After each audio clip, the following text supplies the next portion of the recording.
En el capítulo anterior, ataque republicano en Teruel. Asume Negrín y la República inicia una estrategia militar y política más agresiva. Sus ejércitos ocupan Teruel y se toman medidas para consolidar el frente interno. Barcelona es la nueva sede del gobierno republicano. Franco también arma su estructura política y avanza hacia la conformación de su primer gabinete.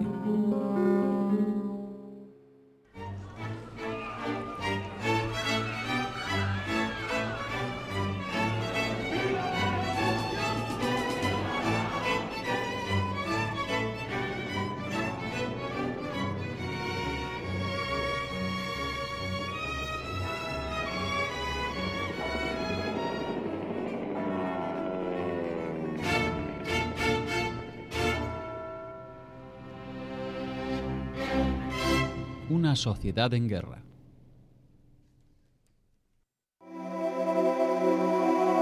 El 21 y 22 de julio de 1936, los titulares de los diarios de la zona dominada por el gobierno de Madrid consideraban que la sublevación del 18 de julio había sido derrotada.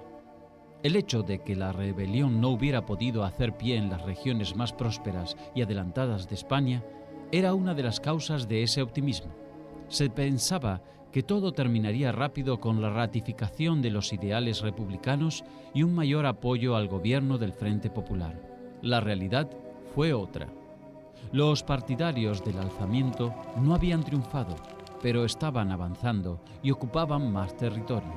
Al comienzo de la rebelión militar, en los grandes centros urbanos leales a la República, cundió un gran desorden. El poder estaba en la calle. Militantes de partidos de izquierda y sindicatos tomaron rápidamente la iniciativa. Decidieron expropiaciones, incautaron armas y víveres y formaron unidades de combate con gran autonomía del poder gubernamental. Madrid y Barcelona fueron escenarios de acciones que trastocaron definitivamente la vida cotidiana de sus habitantes. La gente empadronada se organizaron, en concreto en Madrid se organizaron comités de vecinos.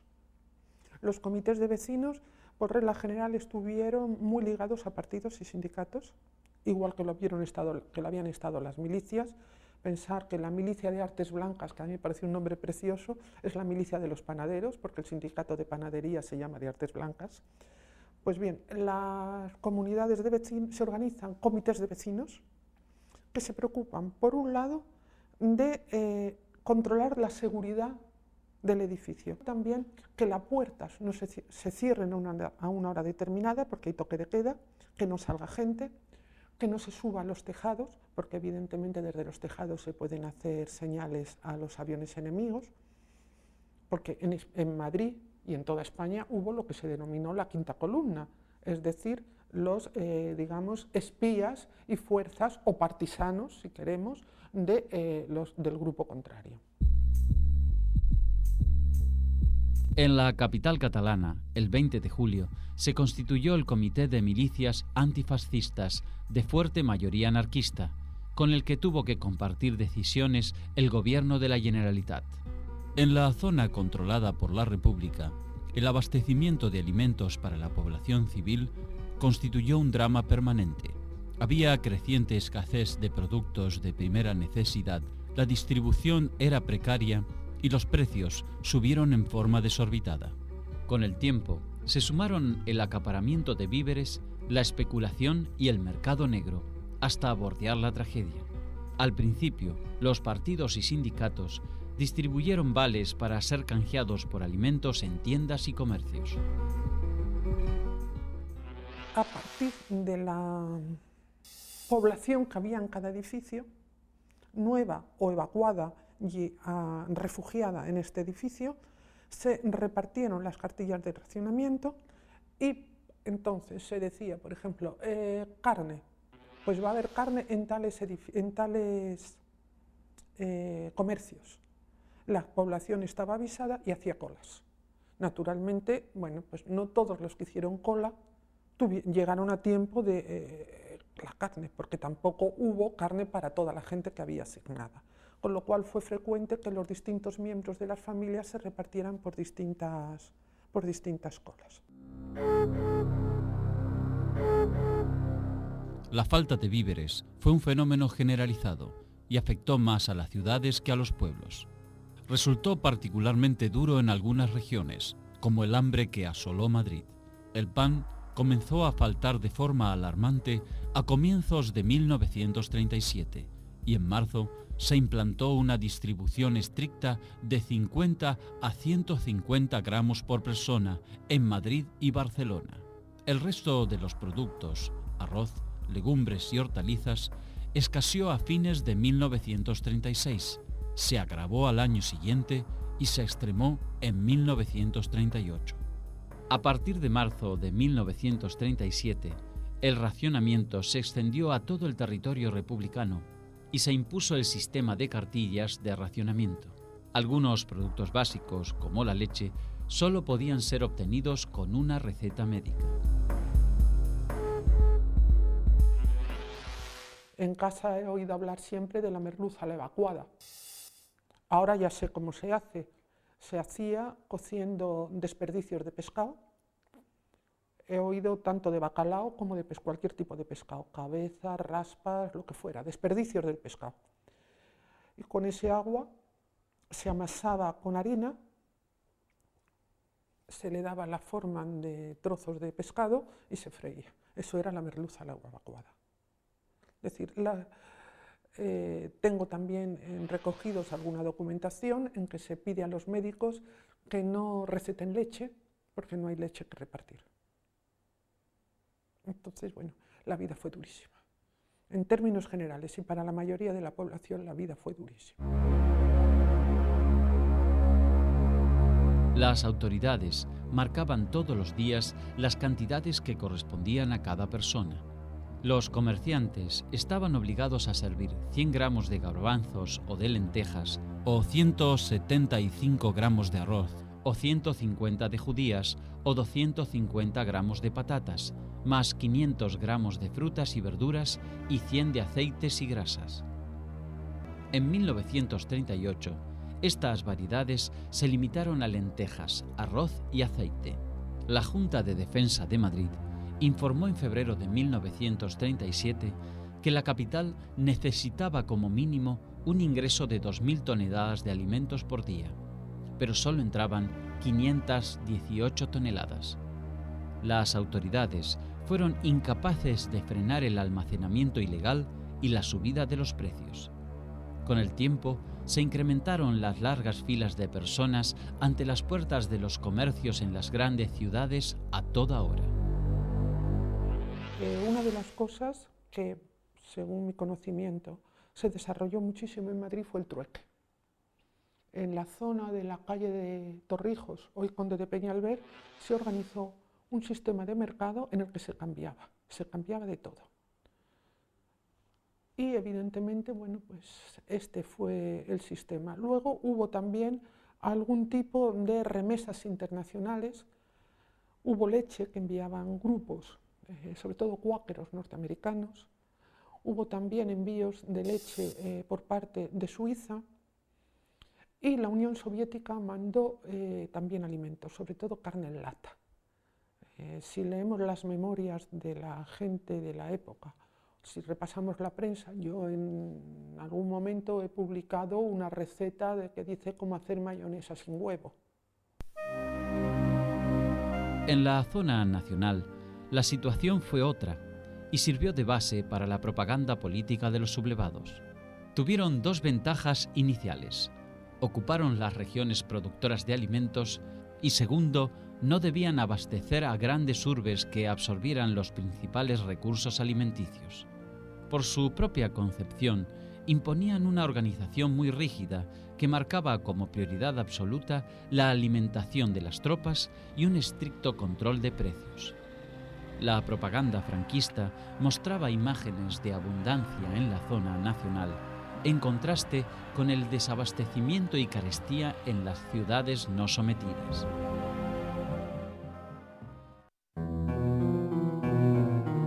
El estallido revolucionario que se produjo en la zona republicana apenas se supo del pronunciamiento militar, transformó las estructuras productivas. Hubo una atomización de la economía en los sectores que cayeron en manos de quienes buscaban la colectivización, como los anarquistas. Los socialistas y comunistas querían un mayor control del Estado, pero la actividad económica nunca volvió al ritmo anterior. La fuerte presencia sindical obligó a los gobiernos, en algunos casos, a adoptar medidas de emergencia. En Cataluña, donde el peso del movimiento anarquista era considerable, la Generalitat decretó aumentos de sueldos, reducción de la jornada laboral, rebaja en los alquileres y, sobre todo, la colectivización de las empresas. La abolición abrupta de la lógica capitalista también generó un inusitado descenso en la productividad laboral. La excepción se produjo en el País Vasco, reducido a poco más que Vizcaya, donde el control del moderado Partido Nacionalista Vasco impidió alteraciones extremas en la vida cotidiana de sus habitantes, por lo menos hasta que la guerra golpeó sus fronteras. En un primer momento la producción tiene que seguir adelante y se crean comités de empresa, comités obreros que llevan adelante la gestión. Esta gestión, en los casos de pequeñas empresas, muchas veces es el antiguo patrón, el antiguo propietario, el que la asume con la aquiescencia o la solicitud de los obreros. En el caso de empresas de una cierta magnitud, aparecen colectivos en los cuales rápidamente se toma la dirección a aquellos grupos que, fundamentalmente combativos y organizados, anarquistas, por ejemplo, posteriormente comunistas, van a tomar la dirección. En el campo de la industria, pues, aparecerán unas consejerías de la Generalitat y aparecerán unos organismos nuevos que van a impulsar toda la movilización de la industria hacia los abastecimientos y hacia la creación, potenciación de la industria de guerra. En Madrid, la exaltación revolucionaria inicial iba a dejar paso a preocupaciones más cotidianas. El dinero comenzó a escasear al ritmo del avance de las columnas africanas y empeoró el desabastecimiento de productos de primera necesidad. A su vez, la presencia de heridos ante un frente demasiado próximo obligó a adoptar medidas sanitarias extremas y la llegada de refugiados de los pueblos, así como la evacuación masiva de los habitantes de los suburbios, generaron hacinamiento y desamparo. 2 meses después del pronunciamiento, las bombas de los aviones impactaban sobre la capital, que en adelante recibiría también el fuego de artillería. De las alegres excursiones a Toledo para ver el sitio del Alcázar, se pasó a los gestos de alarma y a la decisión de resistir a cualquier precio. La consigna de "no pasarán" se transformó en un símbolo de la determinación de sus habitantes, pero también de sus sufrimientos. Madrid vivió desabastecida y pasó hambre y privaciones durante los 997 días que duró el asedio.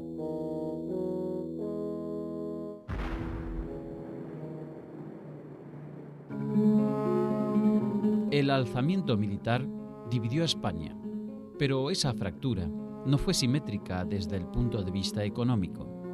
Los republicanos conservaron los centros industriales y mineros del País Vasco, Cataluña y Asturias, además de los núcleos urbanos densamente poblados. Los nacionales, por su parte, extendieron su dominio sobre regiones de explotación agrícola-ganadera y su control sobre las aguas territoriales les permitió un acceso fácil a los recursos pesqueros.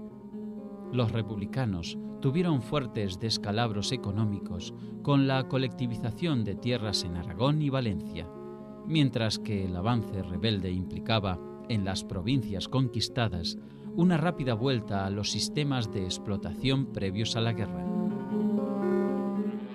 A grosso modo podríamos decir que la España nacional se queda con los campos, por lo tanto no tendrá problemas de subsistencias porque podrá disponer de recursos agrarios suficientes para abastecimiento. La España republicana, sintetizando, se queda con la periferia y tendrá necesidades de abastecimiento. ¿Por qué? Se produce un bloqueo de la península que es necesario referirse a ello. Durante la Guerra Civil Española hay un bloqueo.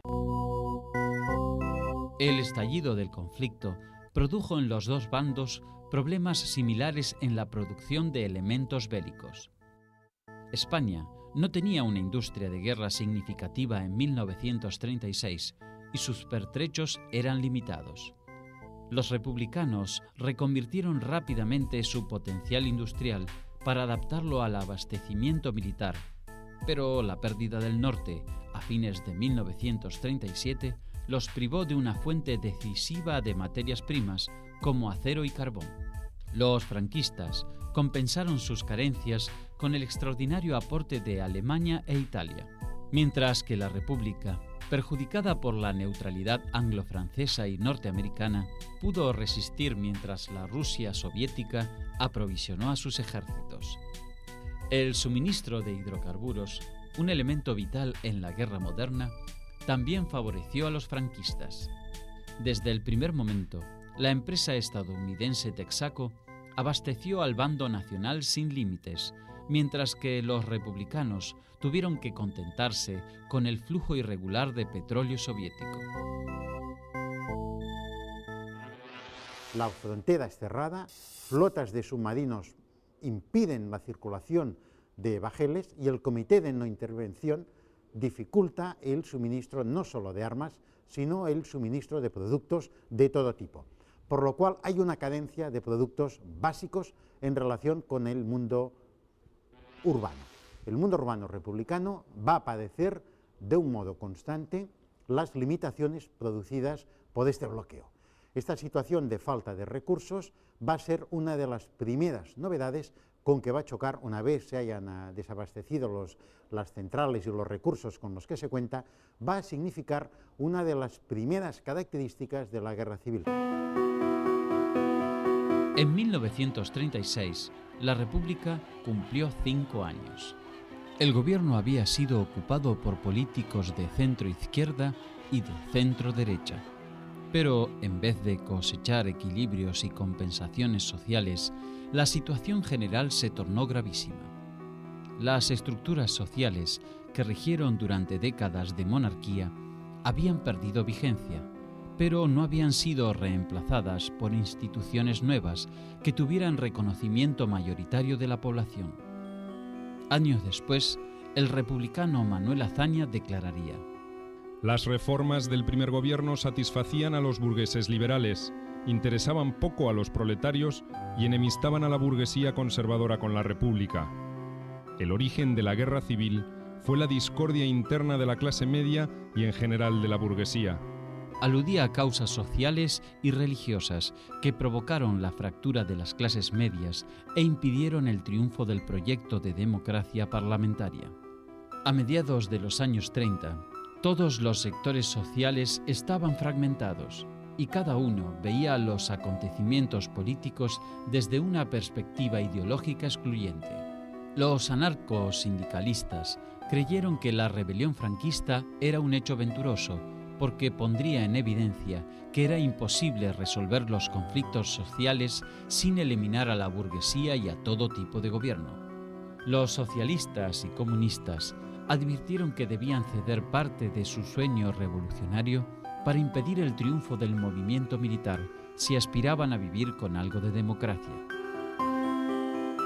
Los enfrentamientos políticos fueron uno de los lastres que tuvo la zona republicana y que le costaron muy caro porque no hubo nunca aquí una unidad de criterio, hasta el final probablemente, una unidad de criterio y una unidad de doctrina que impusiera unas normas para ganar la guerra. Ese fue el dilema que se planteó aquí y que lo representaban por un lado los comunistas y por otros anarquistas. Los comunistas decían, primero ganar la guerra y después hacer la revolución. Los anarquistas, primero hacer la revolución, porque haciendo la revolución tenemos ganada la guerra.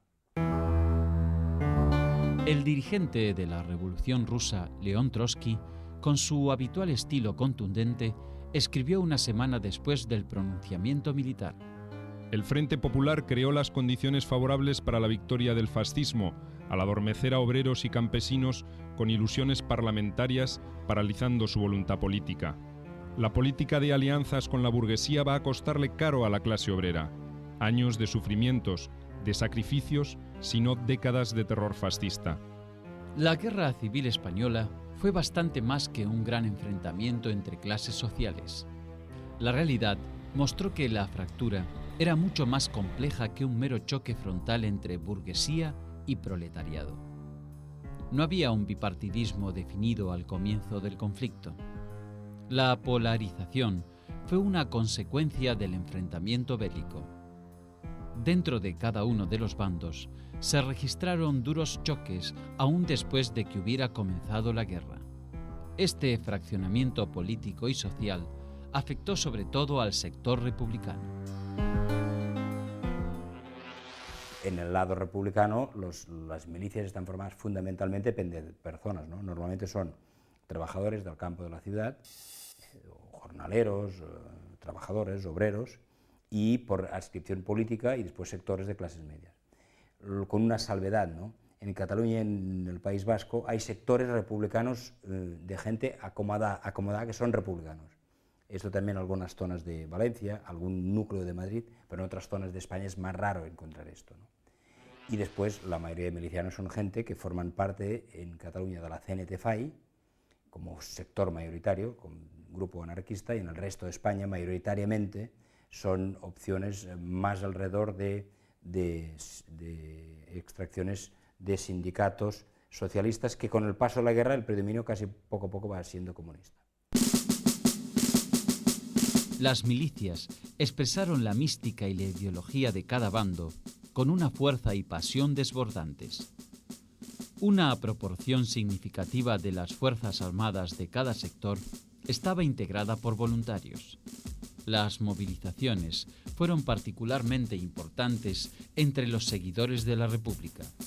Estas milicias, compuestas sobre todo por obreros sindicalizados y miembros de partidos de izquierda, impidieron la caída inmediata del gobierno, apenas asomó la rebelión militar.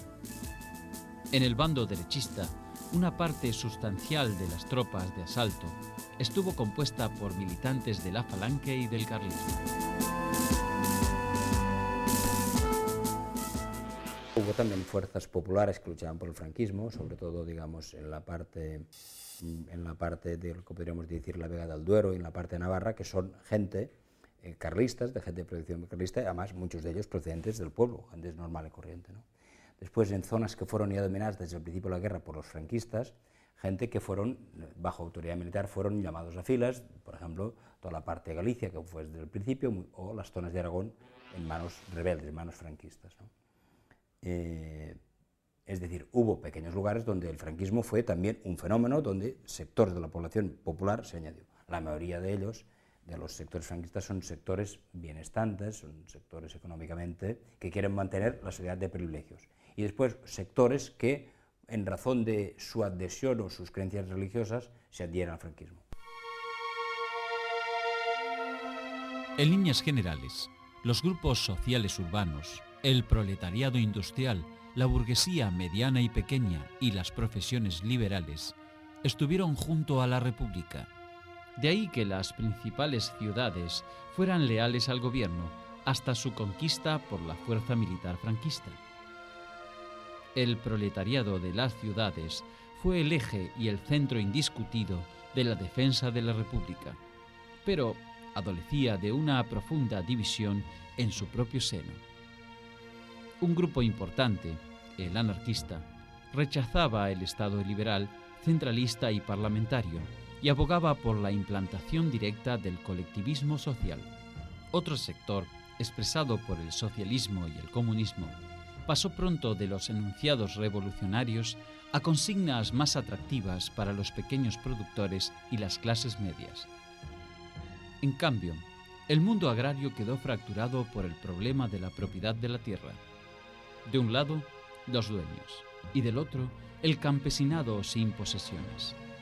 La sublevación triunfó en las zonas donde había predominio de propiedades pequeñas y medianas y casi no existía el campesinado sin tierras.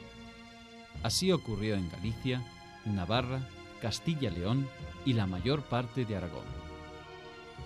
En el territorio típico del latifundio, como Andalucía, la sublevación militar triunfó por la falta de organización que imponía el anarcosindicalismo y su carencia de coordinación con el sindicalismo obrero. En el campo, la sublevación derrotó al proletariado campesino en la casi totalidad del territorio.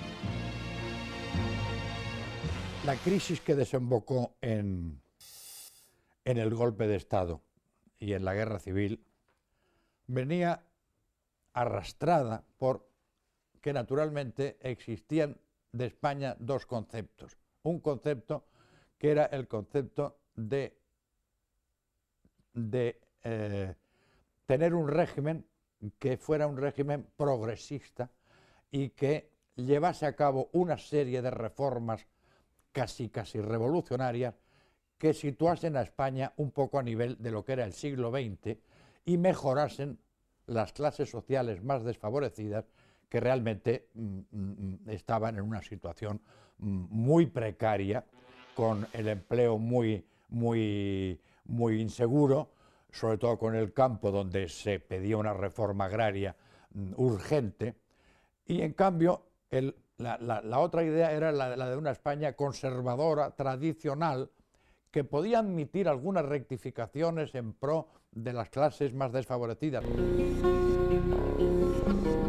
La división que se produjo en España fue esencialmente ideológica, una confrontación de dos modelos de vida y visiones del mundo. Tras el estallido del conflicto, los republicanos moderados, que habían forzado el nacimiento de la República, fueron virtualmente barridos de la escena. Quedaron reemplazados por un ideario más izquierdista y revolucionario. En Barcelona, los anarquistas impusieron posturas libertarias extremas. La convivencia obligada de sectores con fuertes disidencias entre sí muestra la variedad de matices que coexistieron en el bando republicano. Los vascos, nacionalistas y católicos, preservaron la libertad de cultos y permitieron al clero cierto margen de maniobra. Pero en Cataluña, Valencia y en menor medida en Madrid, la persecución contra la Iglesia católica adquirió características de intolerancia, fuego y muerte. Esos contrastes se mantuvieron durante largo tiempo en la zona republicana como un reflejo de la puja política sin resolver entre los sectores que se disputaban el poder. Pese a todo, la mayoría quería defender la apertura de la cultura, los valores progresistas y el abandono de los moldes de la vieja clase oligárquica que había gobernado España.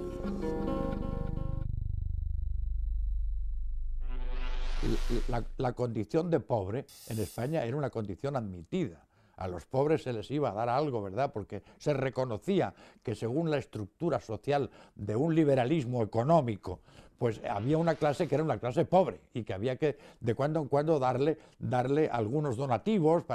Los otros, claro, la otra parte lo que pretendía no eran donativos ni caridad, lo que pretendía era justicia social. Entonces, el problema de la justicia social era uno de los problemas que dividían mayormente a la España conservadora de la España progresista, que podríamos decir. La República se vio enriquecida por aportes culturales y literarios de orígenes muy variados, desde Antonio Machado a Pablo Iglesias y Anselmo Lorenzo, con sus propios estilos y calidades. El ideario republicano estuvo presente en diarios, en libros, en carteles que contenían un esfuerzo propagandístico singular para la época y en un despliegue notable de actividades culturales tanto en el frente como en la retaguardia. En muchos casos, como el de escritores y poetas, León Felipe, Miguel Hernández, Rosa Chacel o José Bergamín, ese compromiso no será tan fogosamente militante como el de Rafael Alberti. Las encuestas sobre qué querrás tú ser, qué querrás hacer tú cuando acabe la guerra, la mayoría debido al clima que se había creado, todo el mundo quería estudiar, quería ser algo. Los hombres de carreras, abogados, médicos que estaban con la República, estaban también codo con el pueblo. Y todo eso hizo que realmente hubiera un esfuerzo muy bonito y muy noble para conseguir que la gente se interesase. Alberti, Miguel Hernández, los poetas que estaban haciendo la República, Pedro Garfias, todos ellos hacían recitales de poesía ambulantes, ¿comprendes? Y en eso hacían que la gente empezase a interesarse, a oír una voz nueva y a oír unas cosas, un mensaje nuevo, que es el que les ilustraba a ellos y los que le hacía aspirar a conseguir una cultura. En el bando nacional, las razones ideológicas tuvieron parámetros más directos y precisos para justificar la rebelión. Era unánime explicar que todo se había hecho en defensa de los valores tradicionales. Había convicción de que el orden y la autoridad fueron necesarios para salvar a la patria de la anarquía. Era una lucha para rescatar a la España cristiana de la barbarie marxista y el ejército era la columna vertebral de esa cruzada. A diferencia de lo que ocurrió en el campo republicano, en el franquismo los intelectuales actuaron con un absoluto compromiso militante, aunque sometidos y dirigidos desde una jerarquía verticalista. Lo demostraron los casos de José María Pemán y José P. Martín, el encargado de la educación media y superior en la Junta Técnica de Burgos. Lo cierto es que la mayoría de los intelectuales que se comprometieron con la República, hay como una especie de prueba del 9, ¿no? De una prueba que se puede mostrar. Todos los que tuvieron que exiliarse y no pudieron volver, estos eran realmente antifranquistas. Muchos otros hicieron cosas rarísimas, pero como han tenido gran proyección histórica y literaria, pues en fin, es indudable de que personas como Picasso, que vivía fuera ya, su compromiso con la República, personas como Miró, que nunca se aceptaron al franquismo, pero hubo otras que sí, algunas sorprendentes, por ejemplo, gente que se adaptaron de una forma, no discuto sus méritos académicos científicos, pero en el aspecto político, Gregorio Marañón tuvo una actitud más que la historia le condenó mucho. Incluso Jorge Guillén, que tuvo unos años de adaptación al franquismo, después se fue porque no podía vivir en la España franquista, pero cuidado, El tema educativo tuvo preeminencia en ambas zonas. En el bando republicano, la eliminación de la influencia religiosa en vigor a partir de la Constitución Republicana de 1931 adquirió una importancia trascendental una vez estallado el conflicto. En el franquista, esa influencia fue restablecida de inmediato como parte indisoluble de esos valores tradicionales que pretendían preservar. Posteriormente, el ideario falangista incorporó esos principios dentro del ideario del régimen y el mensaje fue mucho más monolítico, propio de un Estado totalitario, aunque compartiendo el espacio ideológico con los católicos. La mujer en la guerra, una cosa que es muy importante, la mujer en la guerra, pues de golpe y porrazo, es la que tiene que tirar adelante las fábricas, la que tiene que trabajar en las fábricas, la que tiene que llevar el peso, no solamente a la sociedad, porque el hombre está en el frente, sino que muchas actuaciones están en función de que la mujer es la que tiene que responder al funcionamiento de una sociedad en guerra que tiene muchas necesidades. Y lo cierto que esto provocó un cambio, una apertura muy grande en esta mujer en aquel momento. Un factor decisivo para la definición del conflicto armado que estalló en 1936 fue la posición que adoptó la jerarquía de la Iglesia Católica. El tema religioso contribuyó como pocos a la polarización ideológica de las dos Españas. La Segunda República había alterado las relaciones históricas de poder entre el Estado y la Iglesia, y las medidas reformistas de 1931, teñidas de revanchismo anticlerical, agrandaron las grietas. El sector mayoritario del catolicismo había mantenido una posición de creciente enfrentamiento con la República en el primer bienio, pero se replegó durante el gobierno de las derechas a un discreto segundo plano.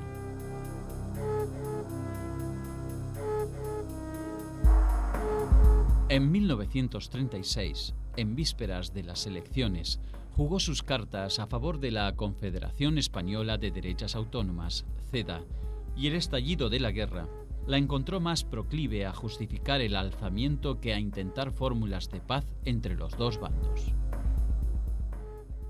los bandos de declaración de estado de guerra, en todos los sitios donde hay alzamiento, no hay ni uno solo que menciona la religión. Defensa de la Iglesia, defensa de la religión. Dice que es contra el bolchevismo, contra los separatismos, por la dignidad de la patria, por el honor, ¿no? Pero nada de esto. Pero en muy poco tiempo se convierte en guerra de religión. ¿Por qué? Pues en la parte republicana, porque en todos los sitios donde fracasa el golpe, inmediatamente hay un desbordamiento popular y empiezan pues, las quemas de iglesias y los asesinatos de sacerdotes y personas católicas o simplemente de derechas. Y en la otra parte estaban deseando un alzamiento. Aquel no es exactamente el suyo, pero como es contra el gobierno del Frente Popular, aquel proverbio árabe del enemigo de mi enemigo es mi amigo. Entonces se les echan en brazos. No fue el grupo militar sublevado el que pidió el apoyo de la Iglesia en estos primeros momentos, es la Iglesia que se echa en brazos de los militares. Con la aparición del conflicto, el tema religioso se convirtió en uno de los más decisivos en el alineamiento de ambos bandos. En la zona republicana, la Iglesia fue perseguida y sus actividades prohibidas. En el territorio de los sublevados, el clericalismo y el espíritu de cruzada se revelaron como elementos políticos de primera importancia para la captación de adeptos. A 2 meses de la sublevación, 11 diócesis se pronunciaron por la acción militar y 3 de ellas ya hablaban de cruzada contra la descristianización. La réplica republicana fue durísima. A lo largo del conflicto fueron asesinados unos 6.800 clérigos, de ellos 13 obispos. El 80% murieron durante los primeros meses de la rebelión militar. La situación fue particularmente crítica en algunos distritos manejados por los anarquistas catalanes, como Barbastro y Lérida, donde fueron eliminados entre el 65 y el 87% de los sacerdotes seculares. En el sector republicano desapareció la libertad de culto y se cerraron los edificios eclesiásticos. El dirigente comunista disidente Andreu Nin proclamó en agosto de 1936: La clase obrera ha resuelto el problema de la Iglesia sencillamente no dejando en pie ni siquiera una. Hemos suprimido los sacerdotes, las iglesias y el culto. El secretario general del Partido Comunista, José Díaz, declaró: En las provincias que gobernamos, la Iglesia no existe. España ha sobrepasado en mucho la obra de los soviets, porque la Iglesia en España está hoy aniquilada. Algunos prelados, como el arzobispo de Santiago de Compostela, Tomás Muñiz, adoptaron rápidamente posiciones militares, y el propio Papa Pío XI denunció las persecuciones.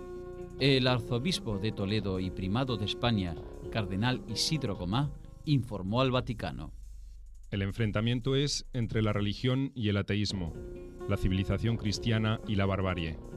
Los combatientes del lado sublevado lo son sobre todo por motivos religiosos, y el propio general Francisco Franco es católico practicante de toda su vida.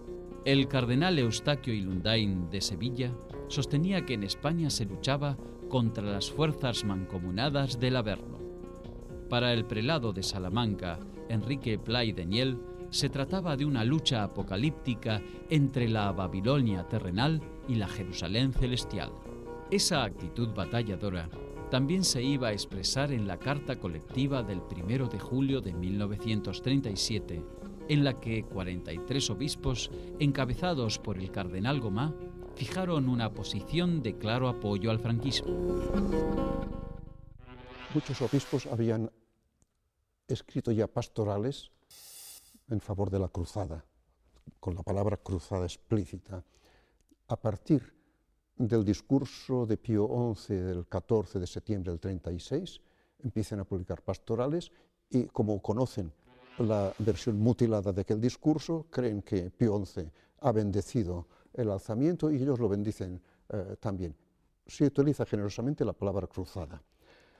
Pero la carta colectiva fue petición de Franco al cardenal Gomá, porque le perjudicaba mucho la opinión de los católicos de izquierdas o avanzados de toda Europa, que eran críticos contra él. Estaban contra la persecución religiosa, condenaban las matanzas, los incendios, pero condenaban también las matanzas del otro lado y la misma legitimidad del alzamiento. El avance de las tropas franquistas en la guerra había terminado con una polémica dentro de la Iglesia que provocaba dolores de cabeza en el Vaticano. Se trataba de la actitud de sacerdotes vascos que asistían a las tropas nacionalistas republicanas contra el ejército rebelde. El tema se agudizó cuando se supo que una docena de sacerdotes vascos fueron fusilados por las tropas franquistas sin juicio previo.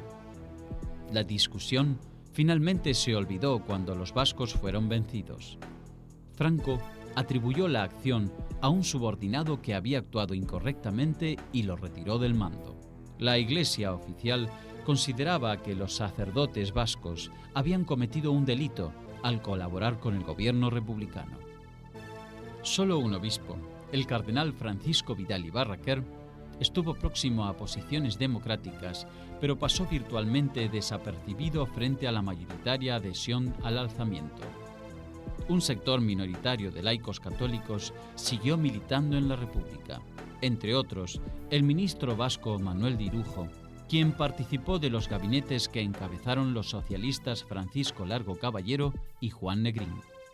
Irujo intentó reconvertir la imagen anticlerical del Frente Popular ante la sociedad española, pero encontró una denodada resistencia dentro del gabinete presidencial.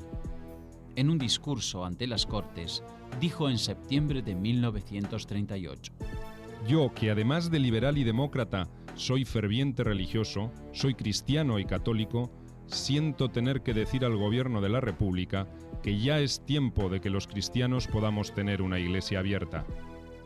Irujo propuso la aplicación de medidas que estaban contempladas en la Constitución, como la libertad de culto, pero no obtuvo resultados, hasta que fue demasiado tarde.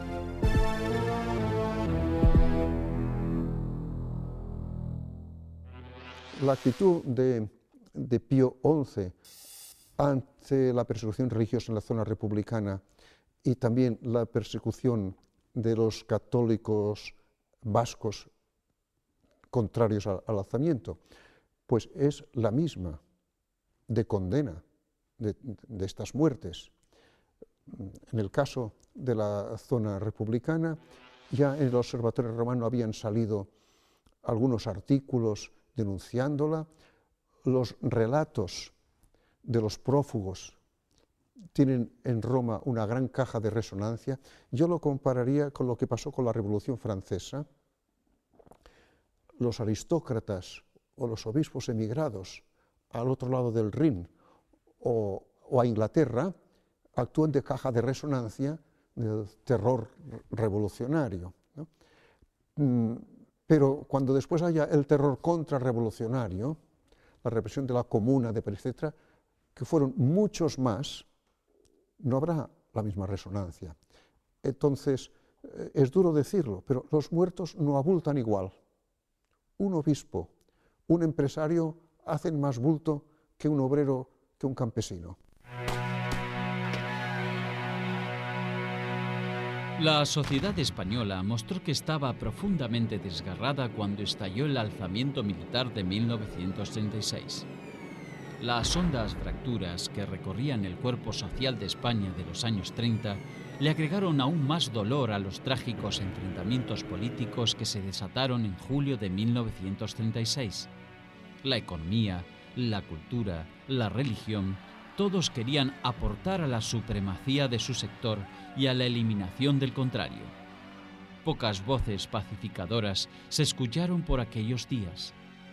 Así solo podían generarse más tragedias, como las que efectivamente se producirían en poco tiempo.